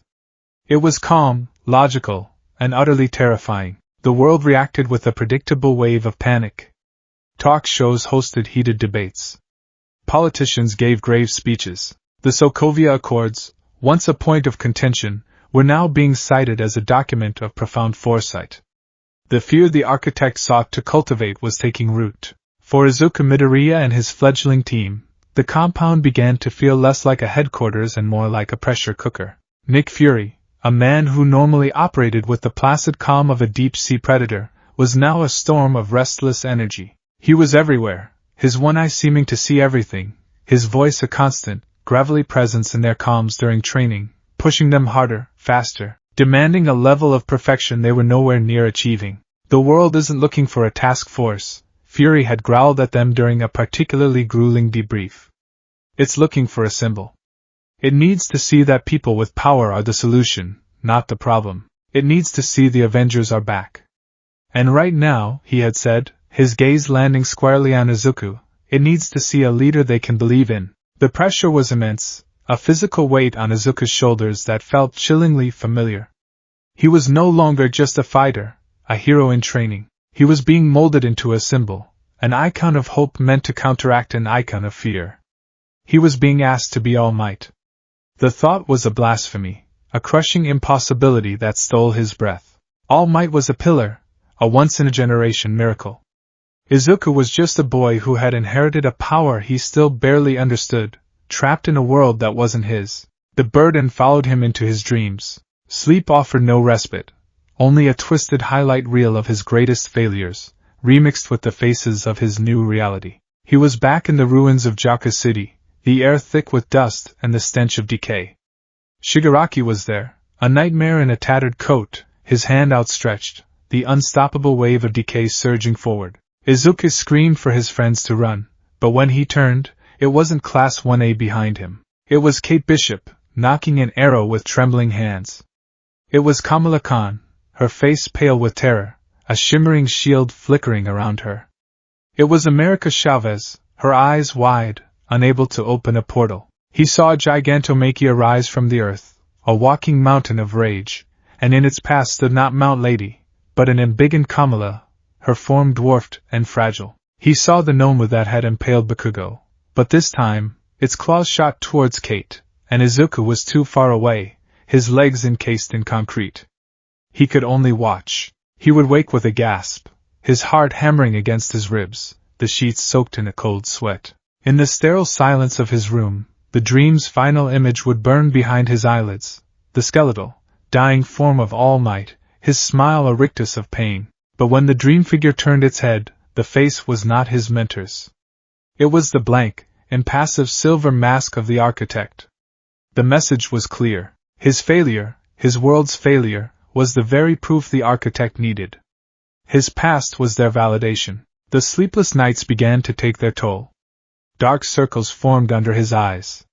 He grew quiet, withdrawn. His every waking moment was consumed with running scenarios, analyzing the architect's logic, trying to find a flaw, a weakness, a way to win a battle that felt increasingly ideological. He was running on fumes, and everyone could see it. He found himself in the communal kitchen late one night, the rest of the compound asleep. He was just trying to get a glass of water, to quell the frantic energy buzzing under his skin. The lights were low, casting long shadows across the stainless steel counters. "You will burn out." The voice, laced with its familiar Russian accent, made him jump. Yelena Belova was sitting at the far end of the central island, a half-empty mug of tea cradled in her hands. She was in simple sleep clothes, her intricate braid undone, her blonde hair falling loosely around her shoulders. Without her tactical suit and her armor of sarcasm, she looked younger, almost vulnerable. "Almost. I'm fine," Izuku said automatically, turning his back to her to fill his glass. "No," she said, her voice soft but unyielding. "You are not.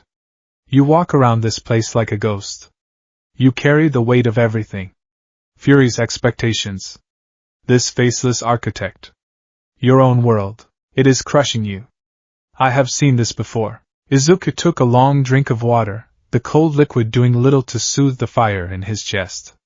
"You don't know anything about me." "I know the look," she countered. "In the Red Room, they taught us to see it. The ones who try to carry too much. The ones who feel everything. They were the first to break.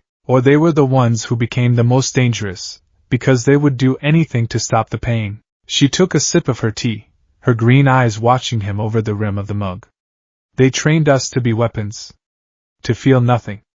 Emotion was a liability. Sentiment would get you killed. We were given a mission, and we completed it. If there were complications," she said the word with a chilling euphemism, "we eliminated them. If we had to sacrifice a fellow widow to ensure the mission's success, we did it. It was not personal. It was math. The mission was all that mattered." She set the mug down, the ceramic clicking softly in the quiet room. "You are the opposite. The mission is secondary to you. Your mission is the people. Every single one. You want to save everyone." She stood up and walked towards him, her bare feet silent on the polished floor. She stopped a few feet away, her gaze intense. "I saw what you did at the German facility. You created a brilliant plan that used all of us perfectly. But when it went wrong, you were ready to throw yourself into the fire. I see it in your eyes now. You are planning to do it again. You think the only way to win is to be the one who takes all the punishment, to be the shield for everyone else." Her voice dropped, becoming a sharp, urgent whisper. "That is not leadership. It is martyrdom.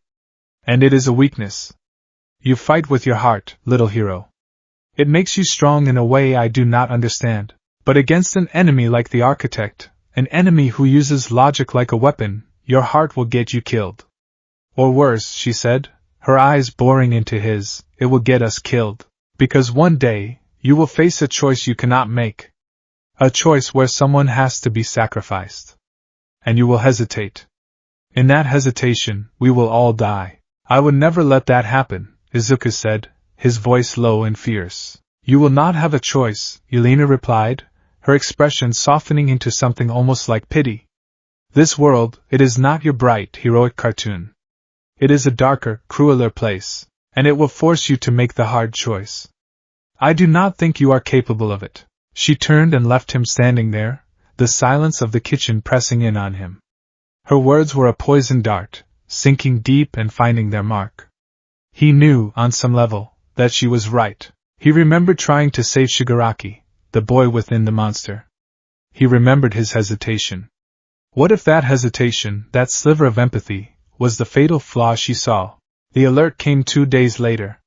It was an A-level priority alarm from a Stark Industries advanced weapons research facility concealed deep in the Nevada desert. An unauthorized entry. An active firefight. "It's him," Fury's voice boomed through the compound's address system. "The architect is making his move. Suit up. Now." On the Quinjet, the mood was electric. This was it. Their first direct confrontation. Hill fed them tactical data on the fly. The facility was a sprawling underground bunker, a maze of labs and testing chambers. Its prize jewel, a next-generation, self-sustaining arc reactor. It was a prototype, a miniature star in a box, capable of powering a city indefinitely. In the hands of the architect, it could power an army of drones for a century. "Intel shows the architect's forces are automated," Hill reported, her face a grim mask on the main view screen. "Drones. Hundreds of them. They've already bypassed Stark's formidable security AI. The few human guards left are pinned down and being systematically eliminated. Izuku, his new helmet covering his face, looked at his team. The fragile unity they'd found in Germany was holding. There was a nervous energy, but it was focused. They were looking to him. He took a breath, Yelena's words echoing in his mind. A leader commands. All right, he said, his voice amplified and clear through the calms. This is a surgical strike. The architect wants the reactor. We can't let him have it. America, you'll be our entry and exit. You stay on the jet until we need you. Kate, you're on Overwatch. The main entrance is a suicide run. Find a high point and cover our approach. Take out any anti-air defenses. Yelena, Kamala, you're with me. We're going in fast and hard. Our goal is the reactor chamber. We secure it, build a defensive position, and America pulls us and the reactor out. It was a simple, direct plan. No complex maneuvers. Just a spear thrust into the heart of the enemy's operation. What about the architect himself? Kate asked. He's a strategist, Izuku replied. He won't be on the front lines. If we see him, we do not engage. We secure the asset. That is our only priority. He was trying to be the leader Fury wanted, the commander Yelena had described. But as the jet descended towards the chaos of the battle below, his heart hammered with a familiar, heroic rhythm. Save the guards. Secure the reactor. Protect the team. The mantra was a contradiction, a tug-of-war between the mission and the people. The moment they hit the ground, they knew it was a trap. The desert landscape was swarming with the architect's insected drones. But as they advanced, new defensive systems, previously dormant, roared to life. Deku, I'm pinned! Kate's voice crackled, laced with static and the sound of explosions. The entire ridge line is rigged. Pop-up turrets, automated mortars. They're Stark tech, top of the line. They're targeting my position with pinpoint accuracy. Izuku looked up to see the ridge where Kate was supposed to be, erupting in constant flashes of light. The architect hadn't just anticipated an attack. He had anticipated their specific tactics. They breached the main entrance, a gaping hole blasted in the side of the bunker. The corridors inside were a kill box. Sonic emitters! Kamala screamed, clutching her head as a high-frequency wave washed over them. Her hard-light constructs flickered and died. I can't concentrate. It's tearing my focus apart. The emitters were hidden in the walls, their frequency calibrated to disrupt the very energy Kamala manipulated. The architect had studied her powers. From side corridors, a new type of drone appeared. Smaller, faster, moving with a fluid, terrifying agility. They swarmed Yelena, their movements too quick and their numbers too great for her to counter effectively. She fought with a deadly grace, her widow's bites crackling as she disabled one, then another, but for every two she took down, 4 more would take their place. They are too fast, she grunted, flipping backwards to avoid a laser blast that singed the floor where she'd been standing. They anticipate my movements. This wasn't an army. It was a carefully designed countermeasure. Every single element of the attack was crafted to dismantle their team, to isolate and neutralize each member based on their unique strengths. Kate, the eye in the sky, was blinded. Kamala, the shield, was broken. Yelena, the scalpel, was overwhelmed. Izuku watched his team fall apart, his carefully constructed plan turning to dust. It was the nightmare again. It was Jaka's city. It was the feeling of absolute, crushing helplessness as the enemy you underestimated reveals the true, horrifying depth of their power. He saw a trio of the agile drones corner Yelena. He saw a heavy plasma cannon pivot to take aim at Kamala, who was still struggling against the sonic assault. He saw, on his HUD, Kate's position being bracketed by mortar fire. Yelena's words came back to him. You will face a choice you cannot make. The architect was a disembodied voice in his comms, calm and synthesized. You see, Midoriya? This is the flaw in your chaotic system. A team of unique individuals is a team of unique weaknesses. Predictable, exploitable. My drones are a collective. They are one. They are logical. They will win. Izuku looked at his scattered, struggling friends. The choice. The impossible, hard choice Yelena had warned him about. Who did he save? Kate? Kamala? Yelena? The answer came to him in a flash, not of strategy, but of pure, unadulterated instinct. He wouldn't choose. He would be the choice. He bypassed the safety protocols on his suit. The emitters on his arms and legs, designed to regulate his power, flashed red. Warning, output exceeding safe limits. Everyone, get down! He roared, his voice a thunderclap that cut through the chaos. He drew all the fire, all the attention, all the pain, onto himself. He became the lightning rod. He activated 60% of One for All, a torrent of power so immense his bones screamed and his muscles felt like they were tearing from their anchors. Green lightning, wild and untamed, exploded from his body, shorting out the sonic emitters and bathing the corridor in its emerald glare. He leaped into the center of the largest group of drones, a living bomb of kinetic energy. St. Louis. Smash! He spun, a human cyclone, his leg a blur of motion. The resulting shockwave was not a directed blast. It was an omnidirectional explosion of force. The corridor buckled, drones were obliterated, torn apart by the sheer concussive power. The plasma cannon targeting Kamala was ripped from its mountings. The agile drones swarming Yelena were sent tumbling through the air like discarded toys. For a moment, there was silence, a stunned pocket of peace in the heart of the storm. He had saved them. He had created an opening, but he was exposed. For that one, glorious, terrible second, he was the only target left standing. The architect was prepared for this, too.